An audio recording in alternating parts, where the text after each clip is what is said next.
បាទសួស្តីបងប្អូនទាំងអស់គ្នាថ្ងៃនេះគឺជួបជាមួយខ្ញុំឋានម្ដងទៀតហើយបងប្អូនបាទអញ្ចឹងបងប្អូនតែងតែសួរខ្ញុំថាពេលធ្លាក់បាក់ឌុបឬក៏យើងអត់មានបាក់ឌុបឬក៏យើងអត់បានរៀនអញ្ចឹងបានរៀនចប់ដើមទេតែយើងគូតែរៀនជំនាញអ្វីបាទតែងតែសួរខ្ញុំបាទនៅក្នុង YouTube និងក្នុង comment បងផងដែរអញ្ចឹងខ្ញុំចែករំលែកថ្ងៃនេះគឺបងជួយលើកទឹកចិត្តបងដែលគាត់ធ្លាក់បាក់ឌុបគាត់មិនដឹងរៀនជំនាញអ្វីឬក៏បងដែលគាត់អត់មានបាក់ឌុបត្រឹម diploma អីឬក៏អត់បានរៀនចប់ដើមទេអញ្ចឹងខ្ញុំចែករំលែកខ្លះពាក់ព័ន្ធជាមួយនឹងការរៀនជំនាញផងដែរបាទអញ្ចឹងការរៀនជំនាញខ្ញុំផ្ដល់យោបល់ឲ្យបងរៀនហ្នឹងចំពោះខ្ញុំទេខ្ញុំមិនមែនជាបុគ្គលជោគជ័យអីណាទេបងប្អូនបាទគ្រាន់តែខ្ញុំរៀនជំនាញមានបទពិសោធន៍ខ្លះដើម្បីចែករំលែកថាបងគូរៀនជំនាញអ្វីបាទហើយឬក៏បងអត់មានបាក់ឌុបឬក៏បងអត់រៀនមានសញ្ញាបត្រមានអីទេ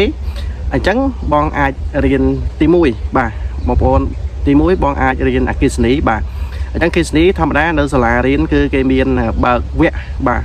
វគ្គខ្លីនិងមានវិស្វករអគ្គិសនីផងដែរបើមិនជាបងធ្លាក់បាក់ឌុបអីចឹងណាយើងរៀនបញ្ញាបត្ររងដើម្បីរៀនជំនាញយក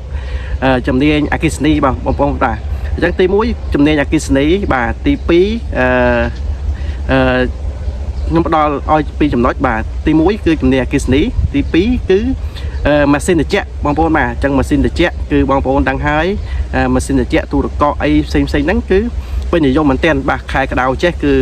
បងប្អូនដឹងហើយទី1គឺបើសិនជាយើងរៀនវគ្គ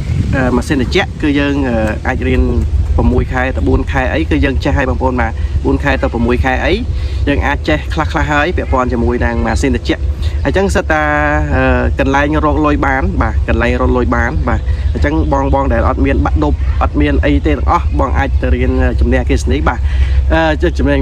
ម៉ាស៊ីនត្រជាក់បងប្អូនបាទសូមអធិស្ឋានបាទអញ្ចឹងអគ្គិសនីដូចគ្នាដែរបងប្អូនកុំបារម្ភថាធ្លាក់បាក់ឌុបមិនដឹងថារៀនអីបាទចំណែកមួយផ្សេងទៀតគឺបងប្អូនទាំងម៉ាស៊ីនត្រជាក់ទាំង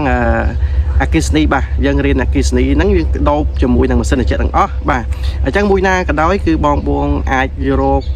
យកជំនាញហ្នឹងយកទៅទី1បងអាចយកជំនាញហ្នឹងទៅធ្វើការឲ្យក្រុមហ៊ុនណាមួយផ្សេងមួយបានអញ្ចឹងបងអាចទាំងធ្វើការបងអាចទាំងរកស៊ីបានខ្លួនឯងបាទអញ្ចឹងបងប្អូនឃើញហើយនៅក្នុងវីដេអូនេះអញ្ចឹងគឺខ្ញុំធ្វើការទេបាទគ្រាន់តែខ្ញុំតនេគឺខ្ញុំអាចធ្វើជួសជុលឬក៏ម៉ាស៊ីនត្រជាក់បាទអញ្ចឹងបងប្អូនឃើញហើយវីដេអូក្នុងនេះគឺខ្ញុំមានវីដេអូជាច្រើនសម្រាប់ចែករំលែកជូនបងប្អូនយើងចេះតែចែករំលែកជូនបងប្អូនដើម្បីឲ្យបងប្អូនយល់ខ្លះពីអគ្គិសនីនិងម៉ាស៊ីនត្រជាក់ផងដែរបាទអញ្ចឹងគ្រាន់តែវីដេអូនេះគឺបងប្អូនអាចទៅយកជំនាញមួយនេះបានបាទទី1អគ្គិសនីទី2ម៉ាស៊ីនត្រជាក់បាទ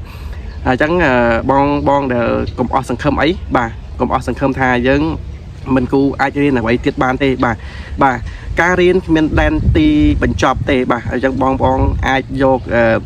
ជំនាញទាំងពីរនេះទៅបងអាចទាំងយកជំនាញនេះទៅធ្វើការឲ្យគេឲ្យក្រុមហ៊ុនឬក៏បងអាចចេញរកស៊ីខ្លួនឯងបានដូចគ្នាបាទអញ្ចឹងវីដេអូនេះគឺខ្ញុំអត់មានអីច្រើនទេសម្រាប់ចែករំលែកជូនបងប្អូនអញ្ចឹងជាចុងក្រោយបងអាចជួយ Subscribe នៅក្នុង YouTube ខ្ញុំម្នាក់មួយដើម្បីបានវីដេអូថ្មីតទៀតពាក់ព័ន្ធនឹងបណ្ដាញអគ្គិសនីបាទបណ្ដាញអគ្គិសនីប្រព័ន្ធទឹកប្រព័ន្ធភ្លើងអីហ្នឹងបងអាចចូលទៅមើលបានបាទអញ្ចឹងវីដេអូនេះគឺខ្ញុំ